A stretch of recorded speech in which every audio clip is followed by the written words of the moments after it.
los caminos del sur. Vámonos para Guerrero, donde se encuentra un lucero, y ese lucero eres tú. Por los caminos del sur, vámonos para Guerrero, porque le falta un lucero, y ese lucero eres tú.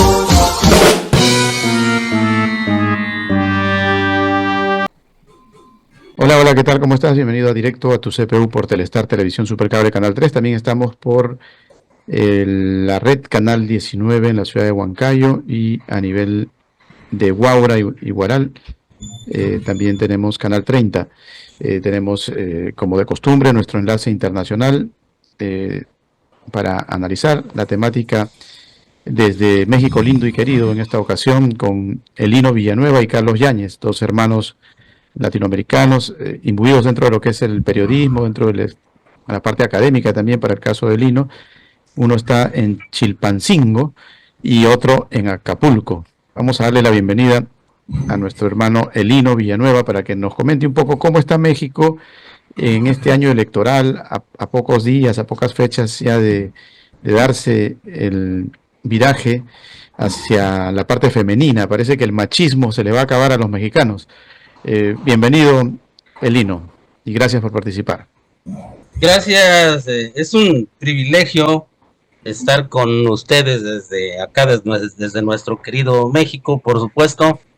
Pues, mira, no sería yo tan optimista, lo único que rescataría es la extraordinaria posibilidad, porque sí, efectivamente lo es, de que por primera vez tengamos una presidenta, una mujer como en la presidencia de la República. Las tendencias son para allá, sin embargo, no se pueden cambiar las cosas, lo digo en el mejor sentido, con muchísima responsabilidad, con muchísima seriedad. Las cosas no pueden cambiar de un momento para otro, ¿no? Tenemos una cultura machista arraigada inmensamente, y a pesar de las luchas admirables de las mujeres mexicanas y con influencias de diversas partes del mundo, no creo yo que vaya a haber un gran avance, porque persisten en el imaginario colectivo, en la cultura, en las tradiciones, en las costumbres, un gran peso machista, ¿no? No es el motivo principal de este programa, por supuesto, pero sí es algo real, Jorge. Saludo a mi hermano Carlos en Acapulco, por supuesto, y agradezco esta posibilidad.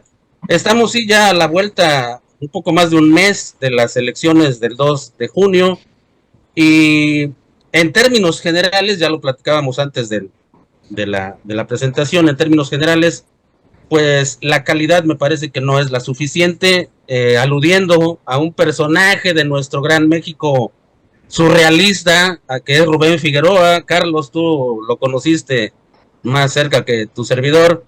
Decía acá, Jorge, decía un gobernador muy particular que tuvimos en los años 70, Rubén Figueroa, aquí en el sur de México. Estamos efectivamente en el estado de Guerrero, que a pesar de ser donde se consumó la independencia, pues no hemos avanzado mucho, porque somos la región más atrasada económicamente de este país.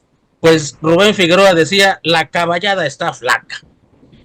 Cuando hablábamos de la calidad de los candidatos en las elecciones que se aproximaban, él decía eso, la caballada está flaca.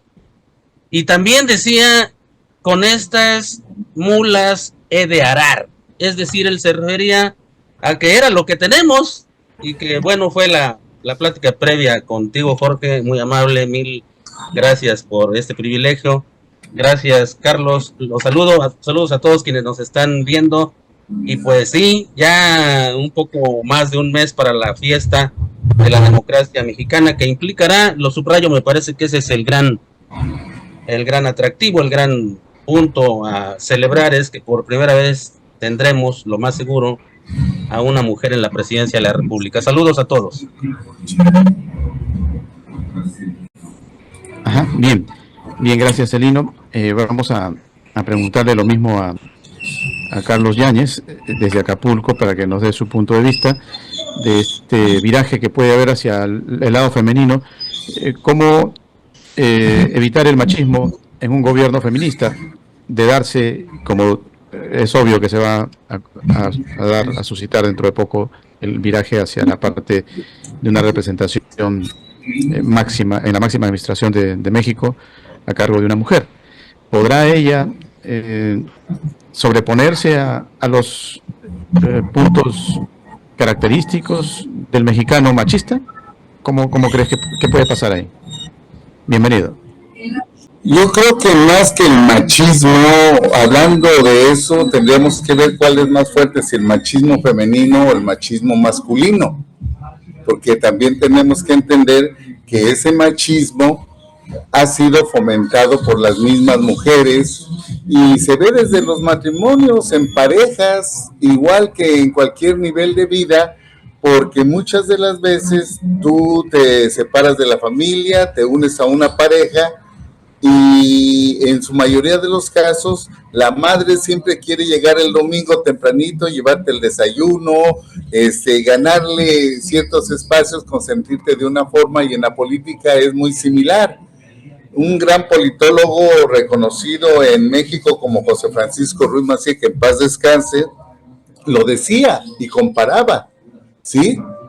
Lo fuerte es el machismo femenino, y no quiero escucharme misógino, no le quito méritos a una mujer que pueda gobernar, porque sí hay mujeres capaces para hacerlo, pero en este caso estamos viendo que aquí hay un interés, como en todos los casos políticos, donde el presidente determinó que fuera Claudia Sheinbaum quien lo sustituya, aunque había nombres mayor capacidad, como un Ricardo Monreal, como un Marcelo Ebrard, que tenían mayores capacidades y están preparados. Sin embargo, él está buscando una burda imitación de él para manejarla como un títere.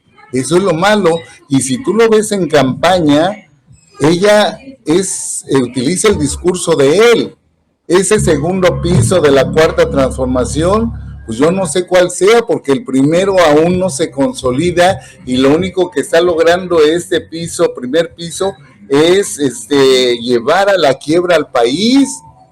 En este caso, el último que se ha dado es que ya tocaron las Afores. Ante la falta de dinero, que ya se lo acabaron de los fondos, y de destruir las instituciones, desaparecerlas, hoy nos encontramos con la noticia de que ya fue aprobado por el Senado lo de las pensiones, para que las personas que no recojan a los 70 años, no reclamen su Afore, pasen a un fondo de pensiones de la Federación. Estamos hablando de grandes cantidades. Y aparte de eso, también amaneces con la noticia de que en materia de educación, pues ya México ya nos inscribió para la evaluación internacional. ¿En qué condiciones estamos? Nos están llevando a que no haya nivel escolar, ya no hay reprobados, ya no hay nada. Yo quiero pensar esta generación de jóvenes de la actual denominada de cristal, ¿qué va a ser de ellos?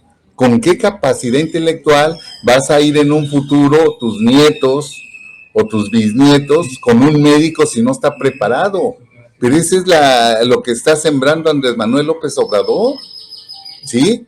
Está llevando a los mismos, como sucedió en Venezuela, en otros países de Centroamérica y Sudamérica, que esa agenda del Foro de Sao Paulo se esté aplicando y esté induciendo a la extrema pobreza a los países donde no tienes derecho a aspiraciones, sino al conformismo, a lo que te dé el Estado, a ser dependiente del Estado, aunque no haya desarrollo. Lamentablemente ese es el rumbo que lleva y no hay mayor situación.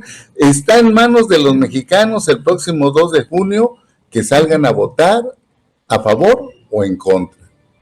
¿Sí? Porque la corrupción, ellos hablan de corrupción, que la están combatiendo cuando se ha demostrado que son más corruptos que los del pasado. Y viven en la impunidad porque el presidente no procede, y aunque se lo han demostrado, grandes fraudes de recursos económicos, obras que un presidente jamás se había atrevido a entregar o a inaugurar, sin concluir, las inaugura el presidente. Como obras deslumbrantes ya le entregó toda la obra pública al ejército. Yo quiero pensar qué va a hacer el ejército, no por falta de capacidad, sino porque se está demostrando como el Tren Maya, que en breve tiempo ya se descarriló, el material es de pésima calidad. No sé, tenemos un país como una veleta, sin rumbo fijo. Ese es mi punto de vista. Bien, bien, gracias, Carlitos. Ahora, vamos a pedirle a Elino que sea optimista. ¿Qué de bueno le encuentras tú a Andrés López Obrador y su continuismo si es que gana, como dicen las encuestas, su candidata? Pues yo quisiera ser optimista, pero te soy sincero, por más que quiero encontrarle líneas de optimismo, pues hay una realidad, Jorge, y creo que Carlos fue todavía más descriptivo que yo y más puntilloso que yo, pero mira, yo quiero subrayar, hablando en este contexto latinoamericano, lo que nos ha costado regresar a los militares a sus cuarteles. Carlos ya lo ha mencionado, el ejército en México en estos años se ha convertido en el gran empresario de este país en términos de construcción. El presidente López Obrador le ha otorgado concesiones que nunca antes se habían visto y es el gran beneficiario de los contratos multimillonarios para la construcción de obras. Eso, Jorge, perdón que yo lo subraye así, pero eso no abre líneas de optimismo que podamos esperar para los siguientes años. Por lo contrario, líneas de optimismo también en materia educativa después de la gran brecha que ha significado la pandemia. La nueva escuela mexicana con una visión humanista, pues sí, excelente, tiene magníficas propuestas, pero hay una realidad. Aquí la cuestión, Jorge, Carlos, es que los propósitos pueden ser admirables, y subrayo, por solo poner un ejemplo, admirables. El programa Jóvenes Construyendo el Futuro. Sí, los propósitos son maravillosos, que los chicos se capaciten en una empresa como en un taller y a la vuelta de unos meses, de un corto tiempo, ya tengan su propia empresa. Pero la realidad, yo subrayo eso, la realidad contradice a todos los propósitos. Por mencionarte el sur del país, que es donde estamos, todas las actividades económicas, sociales, hasta culturales, vamos, hasta religiosas, están influenciadas por la presencia del crimen organizado, y es algo real, Jorge. Por más que uno quisiera no decirlo, sentir que vamos bien, abrir la posibilidad de que festejemos, pues la verdad es que es complejo, es complicado. Mira, voy a mencionarte dos datos. El año 2023 se abrieron más de 1,400 carpetas. Fíjate, Jorge, perdón que lo diga así, en Guerrero, más de 1,400 carpetas de investigación por delitos. De esas se judicializaron apenas 12 o 14, no recuerdo, pero finalmente 12 o 14 da lo mismo, ni siquiera es el 1% de las 1,400. Y no se resolvió, Jorge, ni un solo crimen, ni un solo asesinato doloso en este estado de Guerrero, ni un solo asesinato doloso durante todo el año 2023. En este estado, Jorge, se puso en marcha un programa bellísimo por lo que tú mencionas, que se llama el Protocolo Violeta, que consiste en una serie de mecanismos, de herramientas para proteger a las mujeres de las desapariciones, de la violencia en contra de las mujeres, en un estado, Jorge, donde parte de la tradición era vender niñas en la región de la montaña, literalmente, es literal, las vendían o las cambiaban por cierta cantidad de dinero, a veces hasta por un cartón de cerveza. No lo digo yo, están en las testimoniales públicas de la prensa. Carlos sabe de eso porque él es un periodista que ha estado durante mucho tiempo pendiente de estos asuntos. Y de esas, el protocolo Violeta tuvo un resultado inmediato, admirado a nivel nacional, reconocido por el propio gobierno de la República. Pero las estadísticas, Jorge, revelan una situación que debe darnos pánico, que debe darnos terror. Más de la mitad, Carlos, Jorge, de las mujeres que han sido recuperadas después de haber estado reportadas como desaparecidas, más de la mitad de las mujeres no dicen, fíjense bien, no dicen cuáles fueron las causas de su desaparición. ¿Por qué estuvieron fuera del hogar? Solo lo planteo así. Hay algunas que dicen que se fueron porque se pelearon con el marido, porque se escaparon con el novio, porque tuvieron conflictos familiares, por violencia, robaron dinero, muchísimos factores que a una mujer seguramente le daría pena reconocer ante una autoridad, incluso abusos sexuales, Sin embargo, más de la mitad de esas mujeres no revelan cuáles fueron las causas por las cuales dejaron sus hogares. Puede ser más vergonzoso que irse con el novio o pelearse con los padres o participar en un secuestro virtual. ¿Qué es lo que ocultan esas mujeres?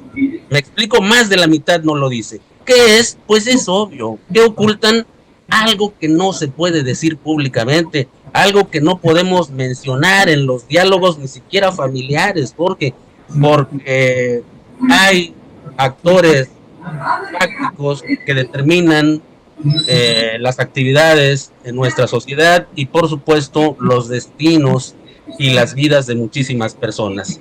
No sé si fui tan explícito, pero ese es un reflejo, Jorge, de cómo está la realidad de la sociedad guerrerense en particular, pero es un reflejo de la realidad nacional. Entonces, estaba yo mencionando el caso de los chicos de Jóvenes Construyendo el Futuro. Está bien que les generen oportunidades, pero en realidad se convirtió en la posibilidad de que ciertos personajes manejen esas situaciones como especie de agencias de colocaciones.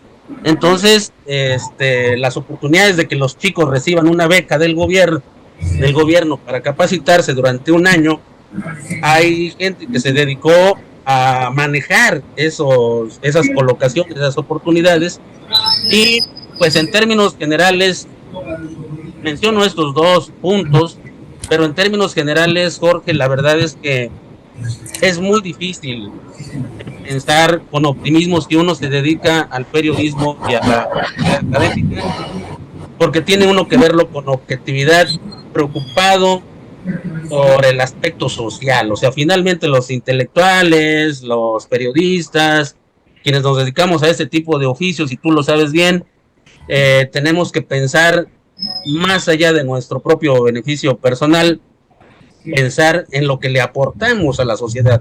Y este aporte está ahí, en la reflexión. ¿Realmente estamos progresando? ¿Realmente hay una expectativa de beneficio?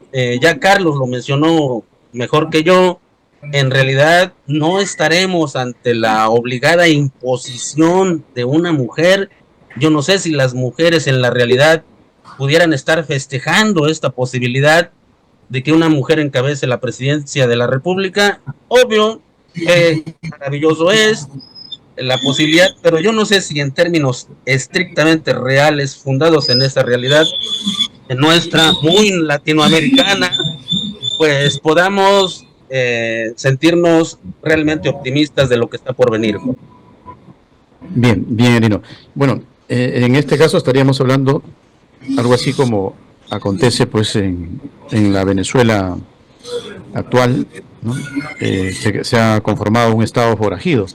El estado forajido te permite, por ejemplo, que algún ciudadano acantonado en los suburbios de la ciudad de Caracas o de los lugares más populares esté ligado directamente con la delincuencia y tenga el apoyo del Estado, ¿no? Y prácticamente sea el que esté constantemente nombrando incluso quienes pueden recibir algunas dádivas del gobierno, ¿no? Quienes pueden recibir las famosas casas que, por ejemplo, construye el gobierno bolivariano, ¿no? Y de esa manera, pues, un tráfico de influencias delincuencial en las manos del poder popular, pero no ese poder popular que alguna vez, por ejemplo, los socialistas hablaban de que simplemente estaban identificados con las clases obreras, trabajadoras, sino de un poder popular que ni trabaja, que se dedica simplemente incluso a utilizar armas, ¿no? Ante cualquier desliz, por ejemplo, del mejor momento de Hugo Chávez Frías, cuando había el contrapunteo con la oposición, pues los que salían a defender, y su principal apoyo de Hugo Chávez Frías, pues era el pueblo, pero no el pueblo obrero, trabajador, ¿eh? El pueblo armado, el pueblo forajido, ¿no? De allí que sus principales bastiones están ubicados precisamente en esas zonas, hasta ahora con Nicolás Maduro. Esa es una característica, por ejemplo, de lo que sucede en Venezuela. Pero por lo que me comentan ustedes, da la impresión que estaríamos hablando casi de lo mismo. Por ejemplo, en Venezuela suele pasar de que una persona termina la secundaria y por motivos de estricta necesidad, a los 2 años de pronto o menos de estudios los gradúan. Algunos de ellos los nombran fiscales. ¿Y por qué nombran fiscales? Para condenar a los de la oposición, ¿no? Porque si vas a nombrar un fiscal que verdaderamente tenga un estudio como debe ser, es probable que él te diga, no, yo no firmo eso, ¿no? Yo no lo puedo condenar. Mientras que el otro, que lo sacaste a dedo y lo graduaste rápidamente, pues hay que condenarlo, lo condenas. Alumnos que terminaban, por ejemplo, el bachillerato en menos de 6 meses con el uniforme de la Policía Metropolitana de Caracas, con arma. Oye, pero si acabas de terminar la secundaria. No, profesor, lo que pasa es que hay una cuestión de contingencia y el gobierno me ha dicho que salga a la calle. ¿Y ya tenías experiencia? Sí, bueno, ya tenía experiencia en el barrio. Por lo general, los barrios también, lamentablemente, de Caracas están predispuestos al uso de armas como normalmente no ocurre en otras ciudades, ¿no? Bueno, es parte del escenario que se ha gestado precisamente en ese modelo, ¿no? Alguien decía, cuando se comenzó a dar el proceso venezolano, de que ese era pues simplemente una especie de modelo. Era como una pequeña experiencia que luego había que aplicarla en diferentes puntos de Sudamérica o de donde se quiera copiar ese modelo, ¿no? Y intentó Lula, por ejemplo, pero con Lula pasa lo siguiente, de que en el Brasil se producen aviones, se producen carros, el brasilero no es aquel que migra, porque su país es tan grande de que no tiene necesidad, por más crisis que haya, de emigrar, ¿no? Y entonces el capitalista incluso es inversor en su propio país. Entonces cuando Chávez fue a plantearle a Lula ese tipo de rebeldía, ese tipo de manejo del Estado, pues se encontró con una situación distinta, y el propio Chávez reconoció, dijo, yo no aconsejo a copiar esta revolución en países donde el capitalista invierte en su país, ¿no? Como lo es Brasil. Y podríamos decir lo mismo de Argentina. Lamentablemente Argentina sí se ha comenzado a vulnerar, ¿no? Y ha pasado por un momento en el cual ellos están tratando de recuperar aquel momento también que tuvieron, ¿no? Donde efectivamente también se hacían carros en Argentina, ¿no? Se hacían vehículos. Y estaba en una dimensión económica un poco mejor de la que normalmente, bueno, últimamente ya no, pues ha llegado a pisar fondo, como se diría. Pero bueno, ¿qué nos puede decir Carlitos? Carlitos, tú que ves, no de ahora, tú tienes una experiencia de vida un poco mayor que nosotros, de aquellos tiempos donde se hablaba de un socialismo limpio, ¿no? identificado con esa clase obrera, proletaria, ¿no? Que todavía hasta da gusto escucharlos, ¿no?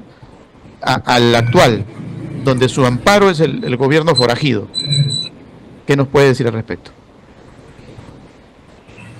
Mira, yo considero, por experiencia propia, que siendo afortunado de haber conocido el socialismo, que no era el comunismo, porque el comunismo quedó nada más en la mente de Marx.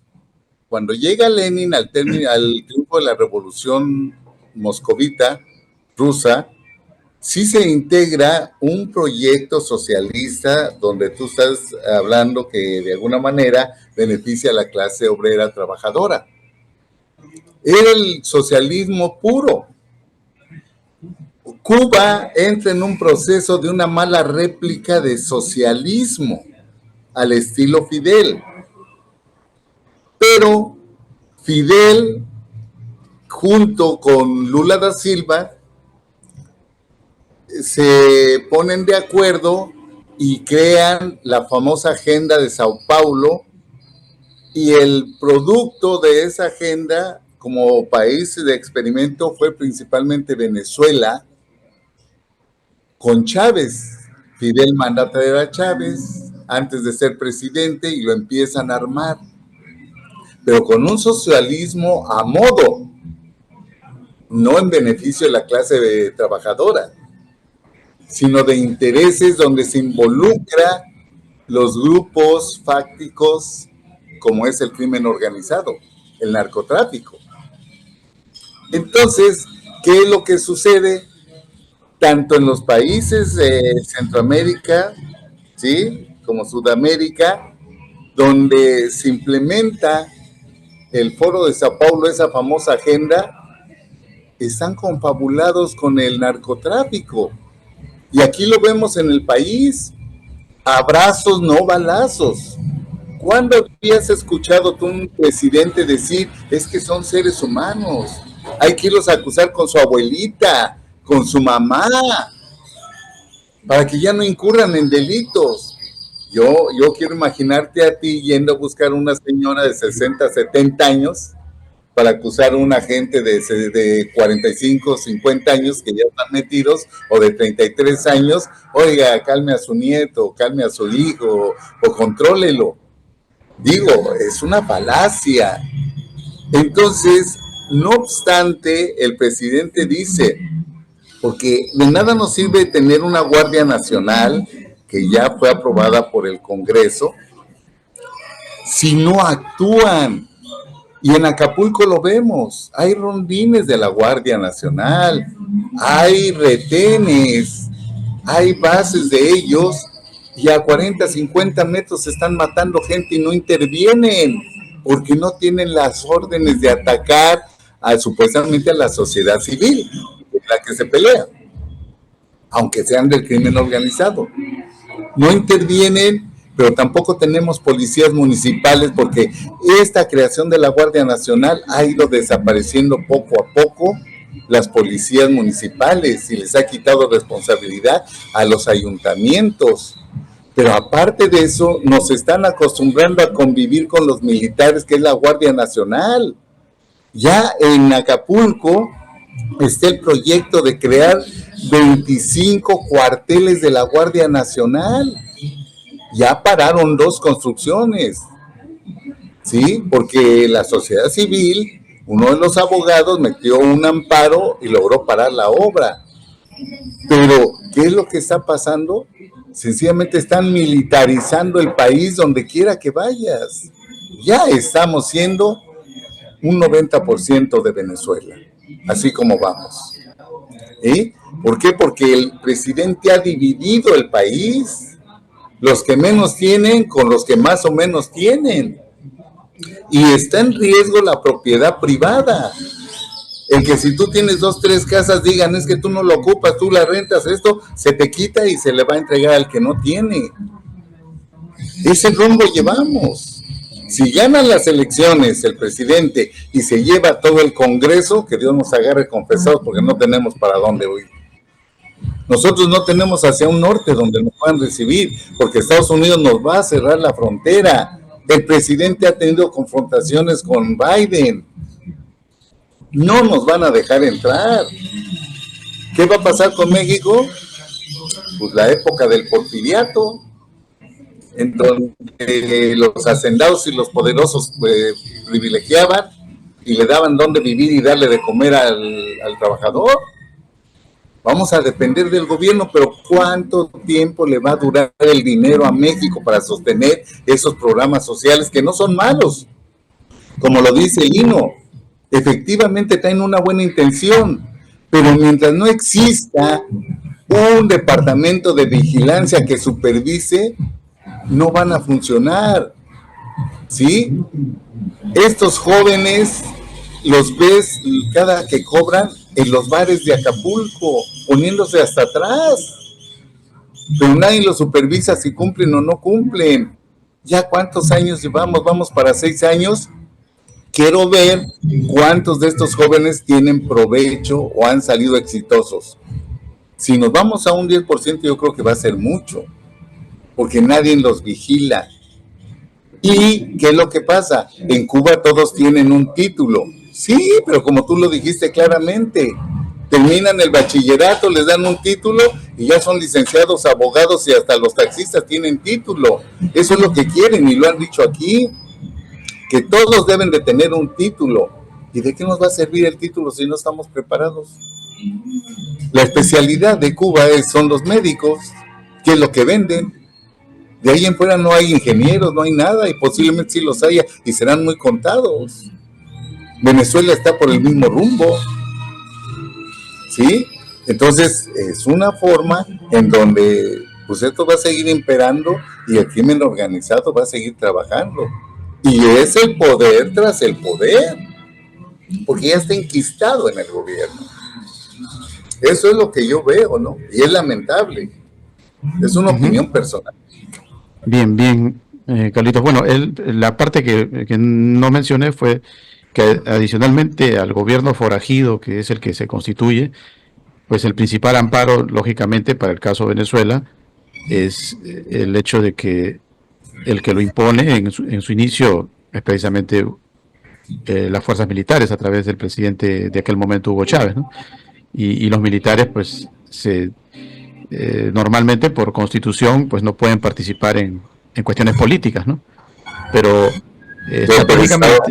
estratégicamente, poco a poco se han ido integrando y como dice Carlitos, pues ya son parte incluso de lo que es la decisión política, sin participar literalmente, ¿no? Porque la Constitución prohíbe votar, por ejemplo, a un militar, pero el solo hecho de que sea el protector, el defensor y que el comandante, pues, inicial de todo este proceso revolucionario haya sido un militar, ya te da una idea de que está militarizado el sistema. Aparte de que recuerden ustedes que a pocos años de su inicio hubo precisamente una purga, ¿no? Luego del golpe que le dieron a Chávez, Chávez se deshizo del alto mando y en Venezuela, pues, teníamos generales de 30 años, de 35 años, o sea, menores a la promoción de Hugo Chávez, ¿no?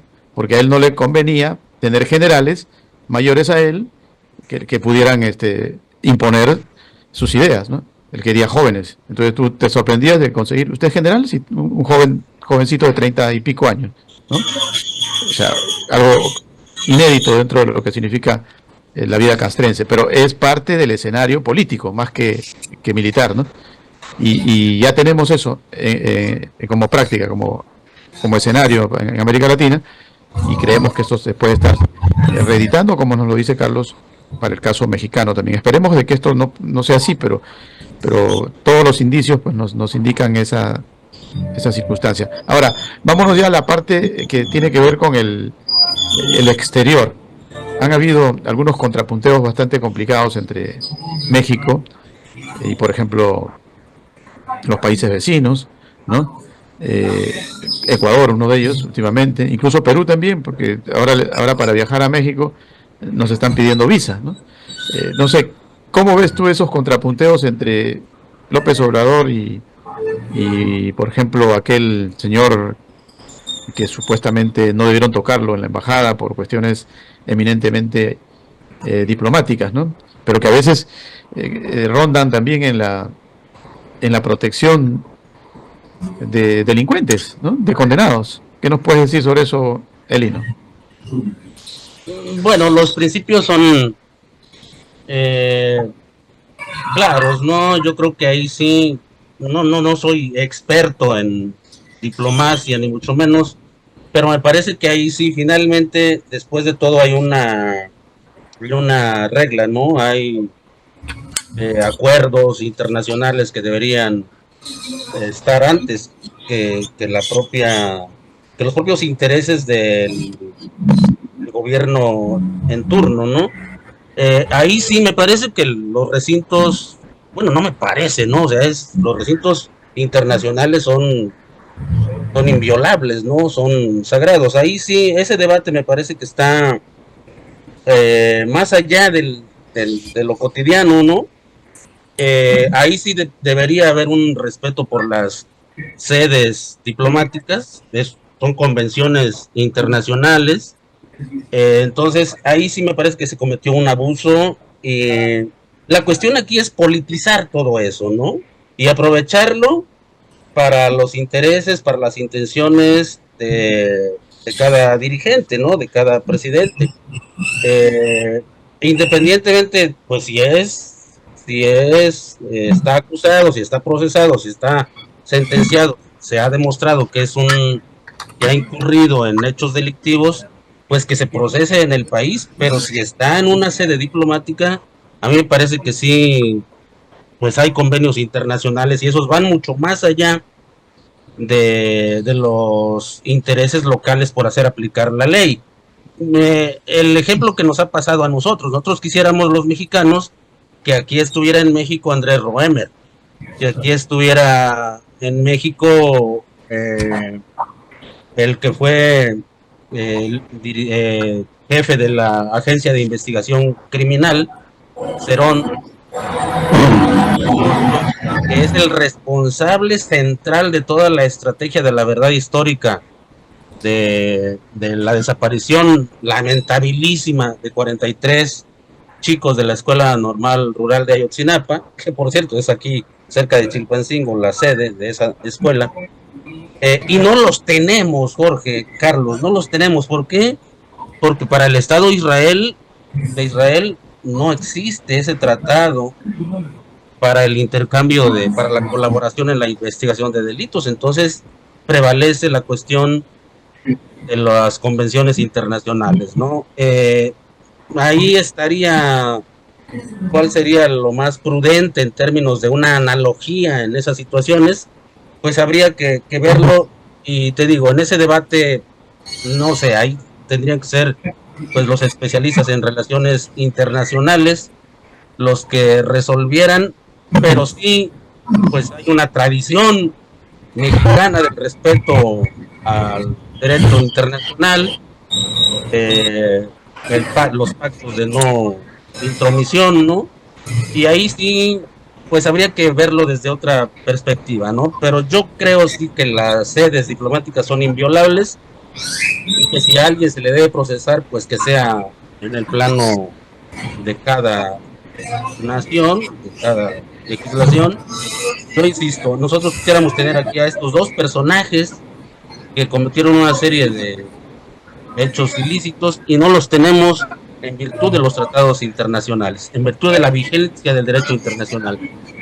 Me parece que la principal preocupación, Jorge, Carlos, va por otro lado. Mira, yo quisiera que retomáramos la parte más preocupante, y lo subrayo, en tema de la perspectiva latinoamericana y mexicana, en tema de democracia. No va a haber democracia, Jorge, Carlos, si no hay antes que otra cosa el respeto por el medio ambiente.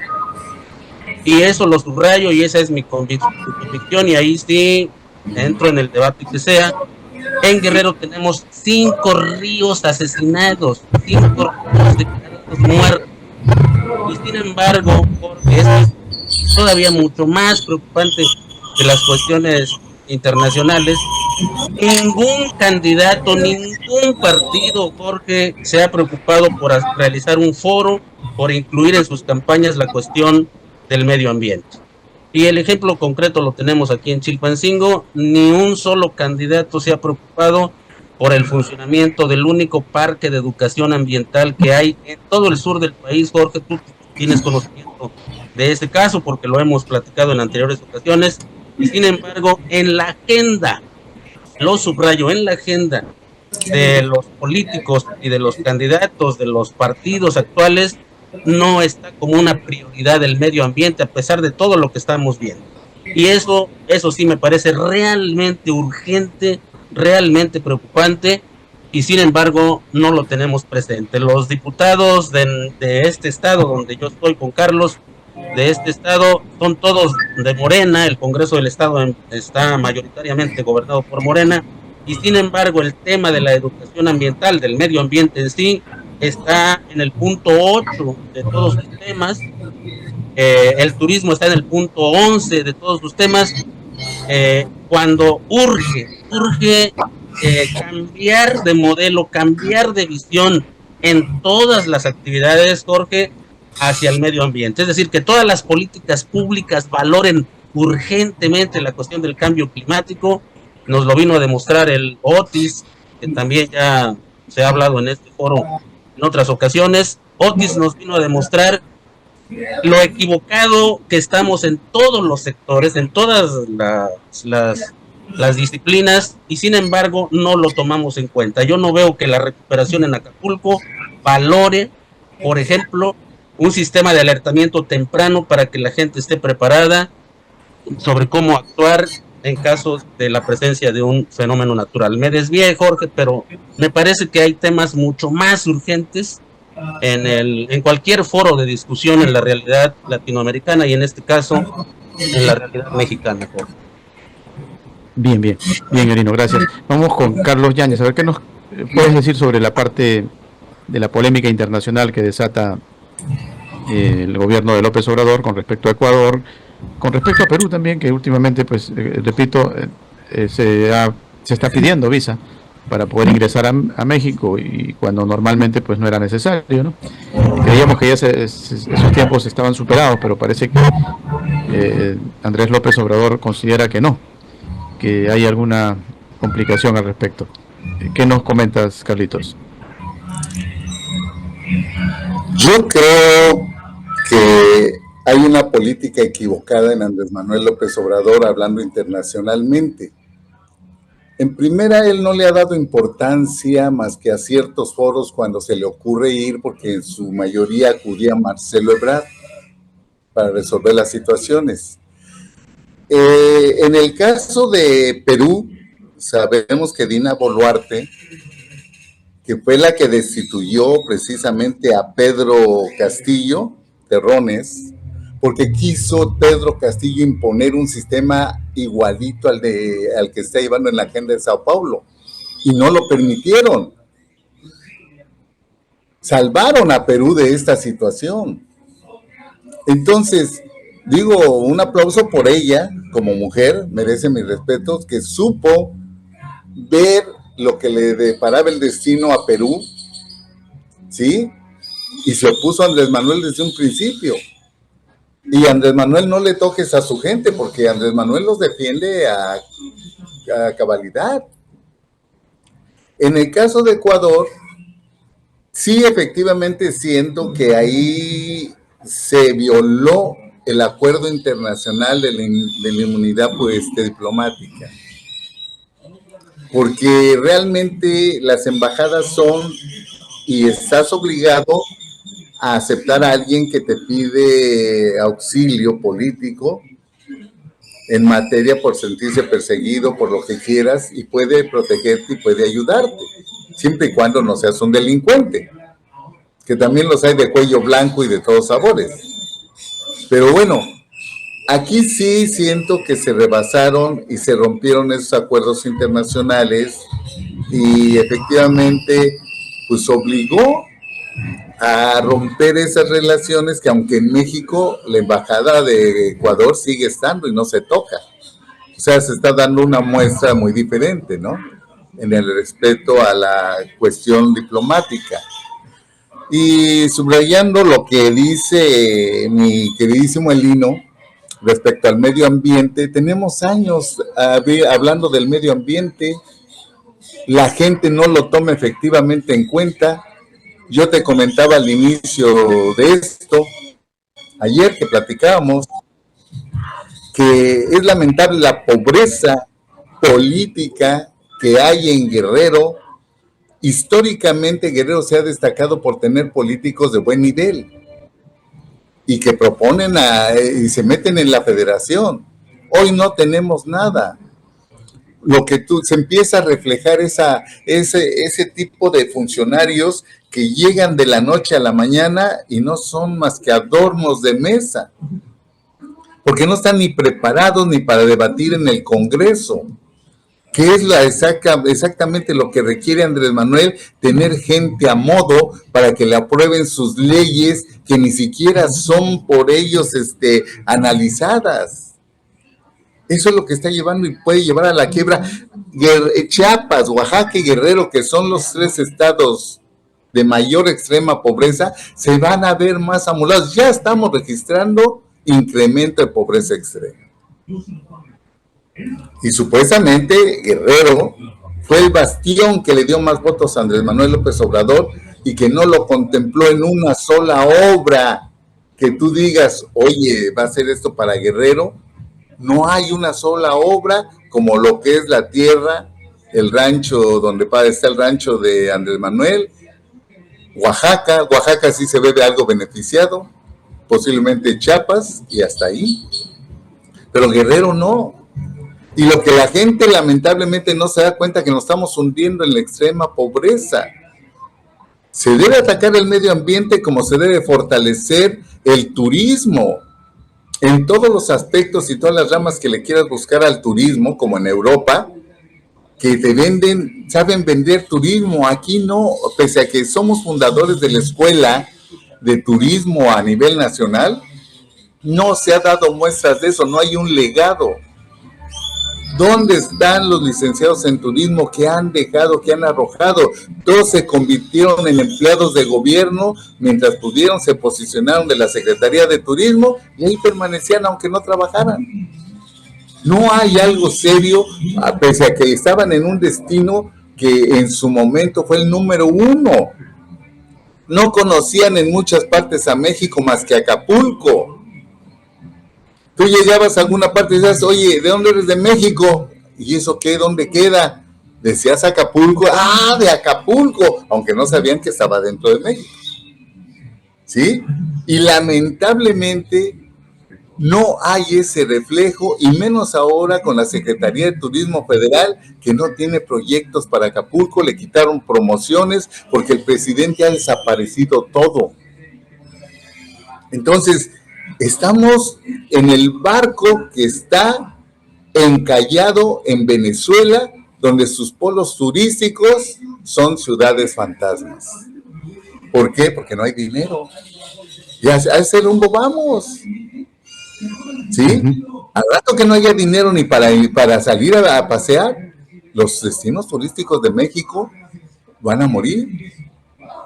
A no ser que se mantenga Cancún, Los Cabos, que son más fronterizos, ¿no? Pero de ahí en fuera, Puerto Escondido podría defenderse, pero lo que son Acapulco y Guatanejo pueden correr el riesgo de extraviarse y perderse. Y se le olvida al presidente que el del 70%, el 90% de los municipios de Guerrero dependen del turismo, porque no tienen egresos propios. Así es que ese es lo lamentable. Y yo no quiero ser tan pesimista, pero es una realidad que estamos viviendo y que se ve, y que es lamentable que la gente no la quiera ver, porque está acostumbrada a recibir, y Otis lo demostró. Esa ayuda que vino a dar, qué bueno, pero ¿en qué tanto benefició a Acapulco? No hay reestructuración en Acapulco, estamos en ruinas. Las calles sí están limpias, pero lo que son los condominios, lamentablemente no se han podido así que reconstruir, porque tenemos una alcaldesa corrupta que sencillamente está pidiéndole a cada condominio para su reestructuración $500,000 y fue denunciada en la bancaria, en el foro bancario más importante del país. Ahí fue denunciada por el presidente del Consejo Empresarial. ¿Qué más podemos pedir? Y a la señora le vale, está involucrada ahorita buscando el voto para reelegirse en los próximos 3 años que en preocuparse en los problemas que hay en Acapulco. Es lo que te puedo decir. Bien, bien. Le vale madre, como dicen allá en México, ¿no? Así es. Bueno, esos términos creo que van a tener que comenzar a aparecer en escena. O sea, hay que envalentonarse un poco más y decir las cosas, porque este tipo de información, por ejemplo, que ustedes están emitiendo, por lo general no aparecen en los medios que están, bueno, es algo así como darle una revisión a los medios oficiales de prensa de los países donde hay este tipo de gobiernos, ¿no? Aparece como que todo está bien y que hay aplausos incluso para el que está comandando la administración de estos países. Pero resulta difícil tener de buena fuente pues información desinteresada, ¿no? Porque creo que el interés de Lino y de Carlos es simplemente salvaguardar a los mexicanos, ¿no? Y el futuro de sus hijos, por ejemplo, de sus nietos, ¿no? Dejarles un país próspero, al menos con alternativas para seguir viviendo como debe ser, ¿no? Dignamente. Yo no creo que haya ningún interés ni en Carlos ni en el Lino contra Andrés López Obrador o contra ninguno de los que estén en el gobierno de turno. Al revés, si lo llamaran, yo creo que inmediatamente serían los primeros en poner las ideas más adecuadas para, por ejemplo, sacar adelante Acapulco, para ayudar a Chimpalcilco, ¿no? Y hacer cosas positivas dentro del ámbito de dominio, por ejemplo, que tiene Carlitos en materia periodística y el Lino también en lo mismo y en la parte académica y en lo del medio ambiente, que es su lucha constante, ¿no? Pero el problema es de que somos los que deberíamos ser escuchados, no somos escuchados. Son escuchados otros, ¿no? Aquellos que de repente aportaron para la campaña, ¿no? Aquellos que estuvieron cercanos al poder, pero no por inteligencia socialista, que se podría decir, ¿no? Esa humanista, ¿no? Sino por la inteligencia artificial, aquel que creó por ahí un hombre en base a comprar prácticamente su cupo dentro del gobierno. Y eso es lo que le gusta a los que llegan al poder, ¿no? O sea, los que llegan al poder están acostumbrados a negociar prácticamente con el poder. Es difícil encontrar esos hombres legendarios que teníamos antaño, ¿no? Que llegaron al poder y murieron pobres. Ahora no. Ahora los que llegan al poder son enterrados en mausoleos espectaculares, ¿no? Con lápidas de las mejores. ¿Ah? Bueno, como que se está alterando absolutamente toda nuestra historia, pero en esa lucha estamos. Ya para ir cerrando, vamos a preguntarle algo clave a los dos. Elino, ya falta poco para el día de la elección. ¿Por quién vas a votar, Elino? Sincera confesión, ¿eh? ¿Por quién votar? Mira, yo estoy confiado en que la gente haga un voto diferenciado. No tenemos otra opción, no se presenta otra opción porque en todos los partidos, lo que han demostrado los partidos todos es que son iguales. O sea, no hay una diferencia. Mira, nos vendieron la idea, tanto desde el gobierno como desde el propio partido, de que Movimiento Ciudadano era lo nuevo. Y se fue como un boomerang subiendo, y la verdad hasta hace 6 meses me parecía una opción seria, maravillosa, pero la derrumbó nuestro gobernador de Monterrey, porque realmente no hay cosas nuevas. Hay inercias juveniles fundadas en las redes sociales, hay ciertas posibilidades que se van a partir pero son a partir de modas, son a partir de oportunismo, son a partir de estas cuestiones tan lamentables que estamos viviendo, que reflejan la superficialidad. No solo es una cuestión de dirigentes, Jorge, Carlos, no solo es una cuestión de los políticos, es una cuestión cultural, es de todos, y ahí yo no sé cómo podamos hacerlo, ahí yo no sé qué tanto nuestros esfuerzos individuales se reducen a gritar en un desierto. Ahora, no todo está perdido, Jorge, Carlos. Yo estoy participando de un grupo maravilloso liderado por una persona extraordinaria que se llama Miguel Ángel Hernández Gómez. Formamos parte de un cuerpo académico, te pasé por ahí algunos enlaces con algunos trabajos. También el doctor Camilo Valquicachi, que es de Perú, por cierto, Jorge, él trabaja aquí en la Universidad Autónoma de Guerrero. El doctor Camilo Valquicachi y el doctor Miguel Ángel Hernández lideran dos cuerpos académicos. Uno se llama Problemas Sociales y Humanos y de la Naturaleza, y el otro se llama Democracia y Sociedad, y justamente hemos realizado en este último, en el cuerpo académico Democracia y Sociedad, 2 seminarios internacionales, Jorge. Y ahí maravillosamente, cuando me invitaste a este foro, por supuesto, me sentí privilegiado porque hemos publicado el primer libro, y ahí llevo, Jorge, por tu pregunta, gracias, ahí llevo un artículo que se llama Los votos de la naturaleza. Es decir, ¿cuál es la preocupación en las campañas? Y estamos hablando de las campañas anteriores, de hace 3 años.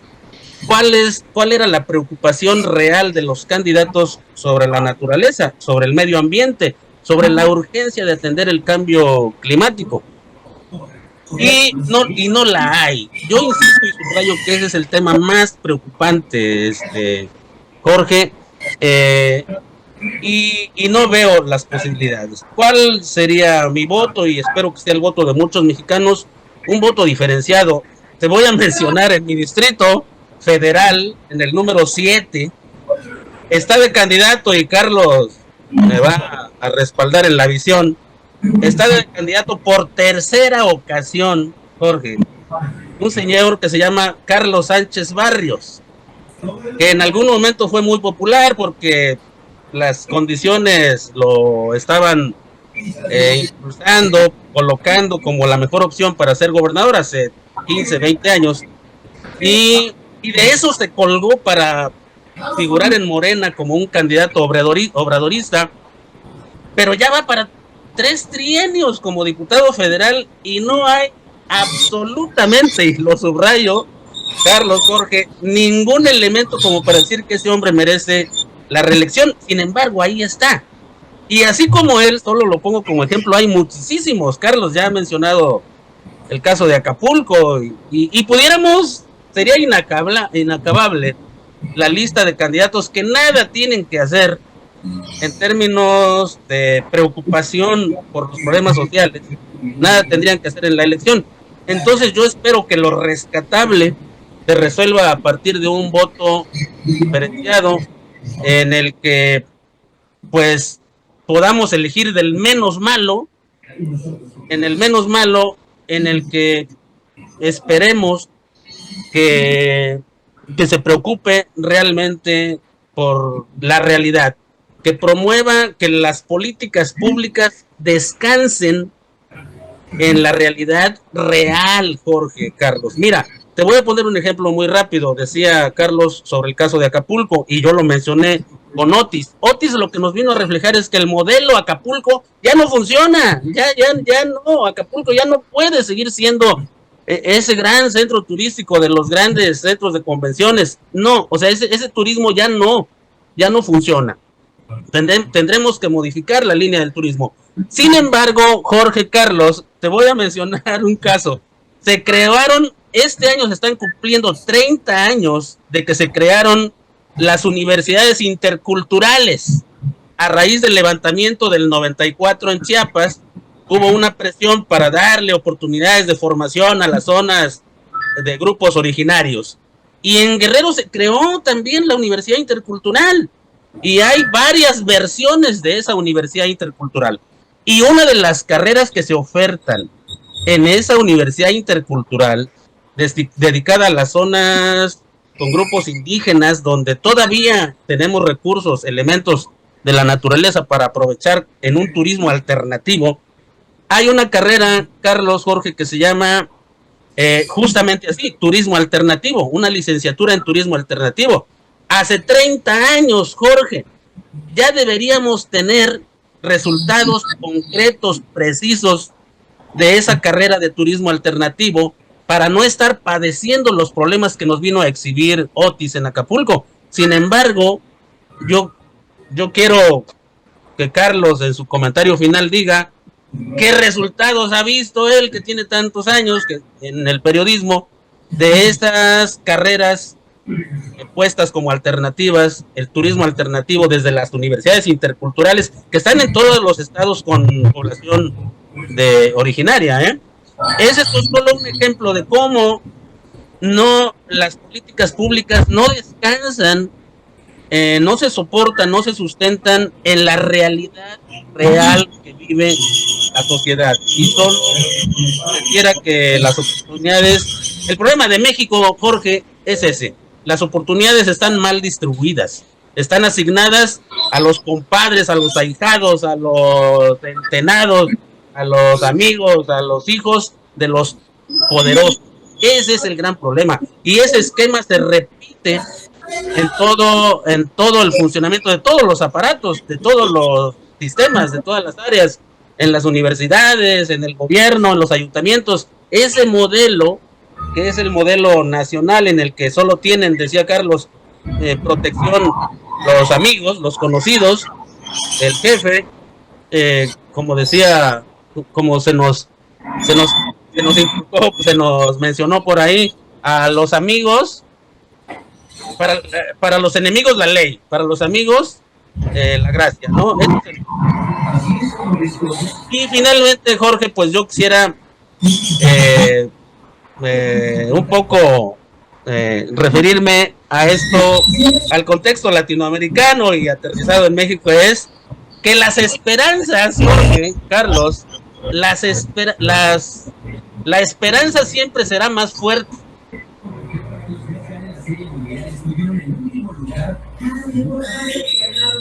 Me parece que se le colgó la señal a Elino y no pudimos escuchar si va a votar por Claudia o por Xóchitl, pero ya vamos a ver si logramos reconectarlo para que nos revele su secreto mejor guardado. Vámonos con Carlitos. Carlitos, ¿tú por quién vas a votar? ¿Por Claudia o por Xóchitl? ¿O vas a votar en blanco? ¿Qué nos dirías en voz alta? ¿Qué le dirías al elector? Pero revela tu secreto, ¿no? A ver, atrévete. No, voy a votar por una mujer. ¿Pero cuál? Por una. ¿Y por qué? ¿No? Porque el voto es secreto. Entonces, mira, en síntesis, lo que dijo mi estimado Elino es cierto. ¿Sí?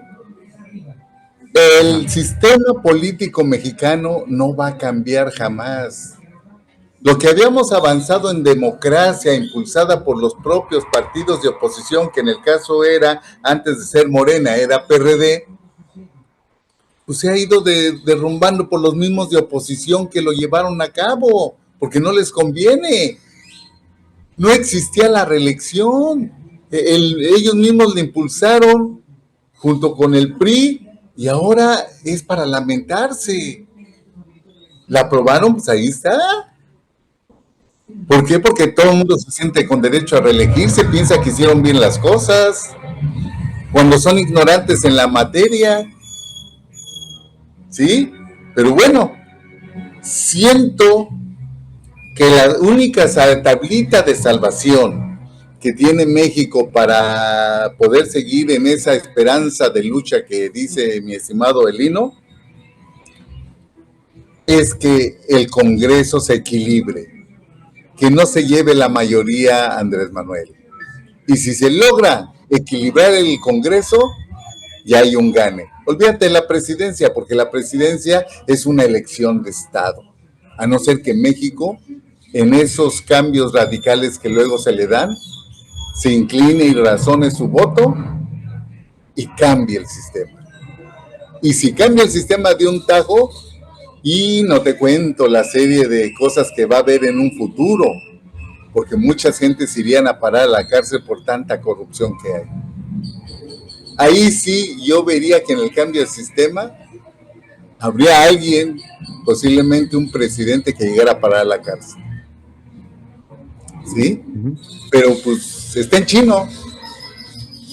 Claro. Primero hay que esperar el 2 de junio y lo que determinen los mexicanos. No los vamos a convencer porque todo mundo quiere recibir, quiere que le den. Y este presidente, la magia que ha tenido es que él ha hecho ver que él da el dinero, mas no dice que proviene de los impuestos de los empresarios, porque a los empresarios los ha ido haciendo pequeños.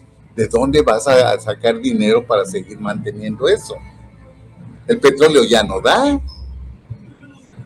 Así es que es lo que yo quiero pensar.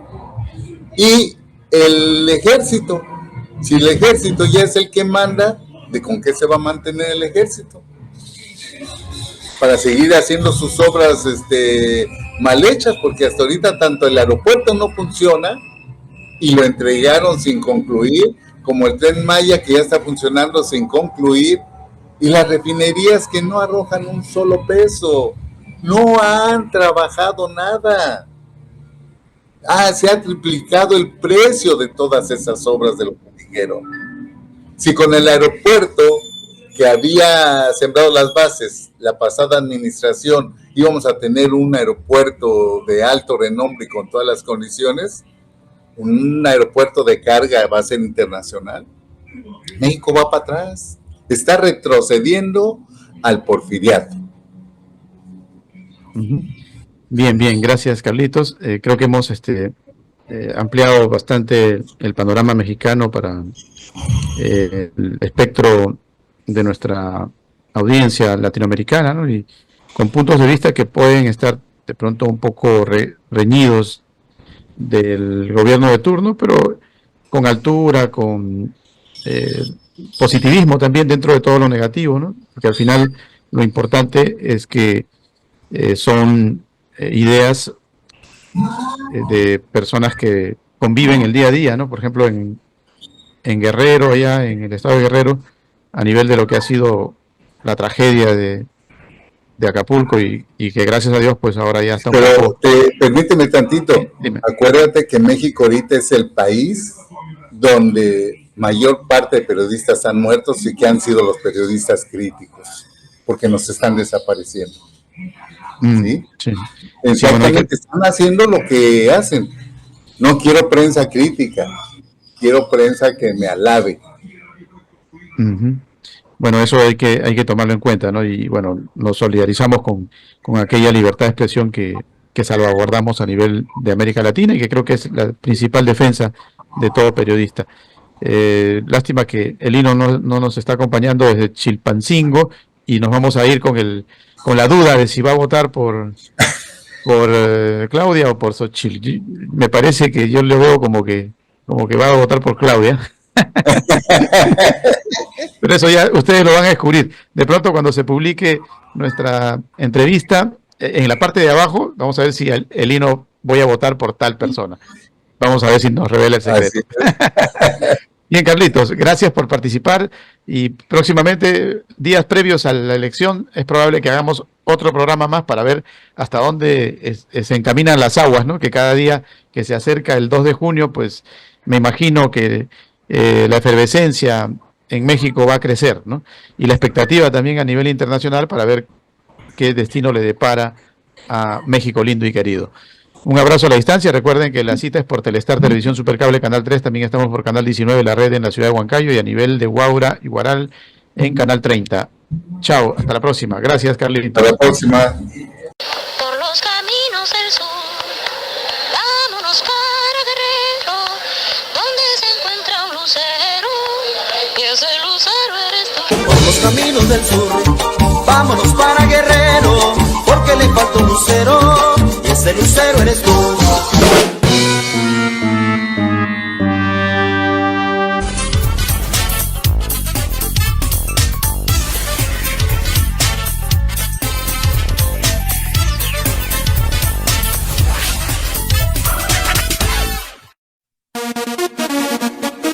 Ortiz te ofrece en un solo lugar todo lo que tú quieres encontrar. Consorcio Computelectronic Plaza SAC, donde encontrarás de todo para tu computadora, laptop, tablets, además venta y accesorios para celulares. Gimnasio Fitness Planet SAC, con máquinas modernas de última generación para mantenerte en forma. Baños Sauna Spa Aruba SAC, contamos con cámaras secas, cámaras de vapor, duchas españolas y más. Tu cuerpo y mente merecen relajarse. Cancha sintética Las Terrazas de Ortiz SRL, para que practiques tu deporte favorito. Atención las 24 horas. Grupo Ortiz, te esperamos en la avenida Nicolás Ayón 15498 AT.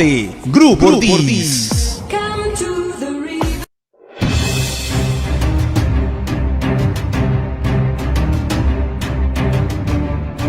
Porque ahora ya no existen fronteras y gracias a la tecnología podemos estar más cerca. Y para ello tenemos una nueva alternativa televisiva, Directo a tu CPU, con el periodista Jorge Carrión. Un programa especial con invitados internacionales desde todos los rincones del mundo. Ahora en las pantallas de Telestar Televisión, Canal 3 Lima, Supercable. No se lo pierda.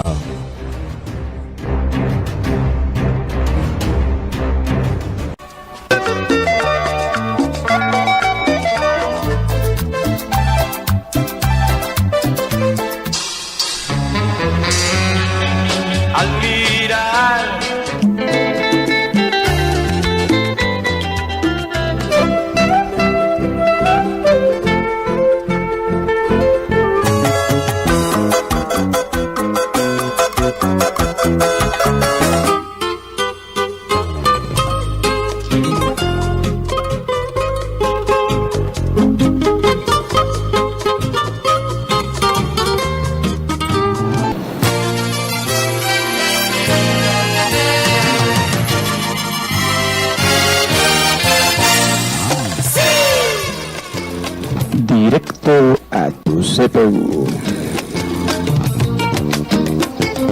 Estoy enamorada de mi país, enamorada, estoy enamorada de este lugar. Diario del Aire, donde la noticia eres tú.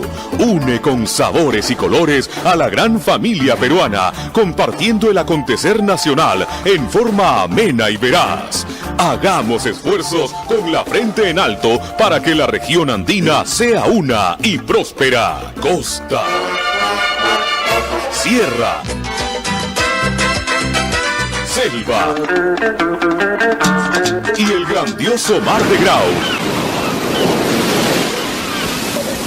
Es mi patria bendita. En el aire, la vitrina cibernética más auténtica del sagrado suelo que nos vio nacer, con hechos que harán historia y el más espectacular desfile de estrellas, siempre con la roja y blanca en el pecho. Por eso, cuenta conmigo, Perú.